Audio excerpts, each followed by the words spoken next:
Great question. I love that one. Yeah, that's helpful. I mean, that's pretty much everything I have is around that, is really this idea that, well, I guess that's, if you notice that there's a wobble, like there's clearly a wobble because I didn't just instinctively Yeah. take action all the way through. Yeah. So if there's wobble there, then that means that there's something in your belief system to explore, right?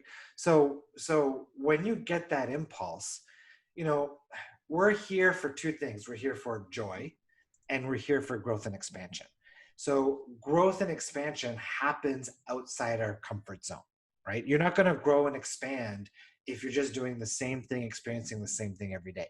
So our inner being naturally is going to lead us to expansive circumstances outside of our comfort zone for that growth and expansion. And it's not purposeless growth and expansion. It's obviously stuff that lines up with where we want to be and our path of least resistance and all of that stuff. But you know, when you get an impulse and then that fear creeps in, it's about taking a step back and looking at that fear and asking those questions. You know, this feels unsafe because what must I believe is true to feel this way? Those belief tree probing questions, so that you can understand, you know, what's the resistance in me following that impulse.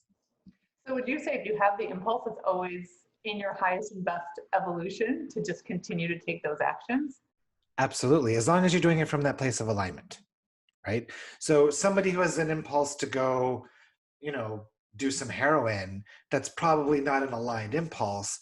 That's probably an impulse from a place of disconnect and resistance. So, you know, when I'm telling people here on this call to just keep following your impulses, well, obviously that's following your impulses from a place where you're connected to your inner being and in alignment, not from a place where you're, you know, disconnected and not feeling good and just looking for ways to self-soothe. Gotcha. Okay. So it's really about being self-aware as often as possible, moment by moment, of where you are emotionally. Yeah, it's about being open to understanding that like those emotions are our literal guidance system, right? So our inner being would never give us an impulse to something that would be of disservice to us. So if it gives you an impulse to something and that something brings up negative emotion or fear, then that's something that you want to explore. Well, and I guess the other side of that is, you, even if you're uncertain if it was an impulse, a true impulse from your inner being, or just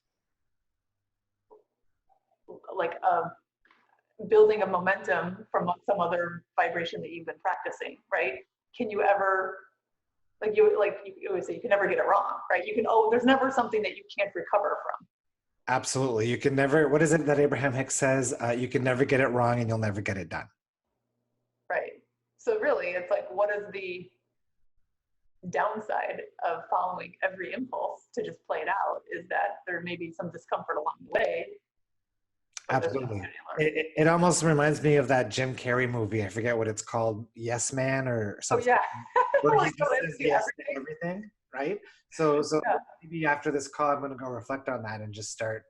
Well, I mean, I'm already doing it mostly, but really just every tiny little impulse I get, just go do it and see what happens.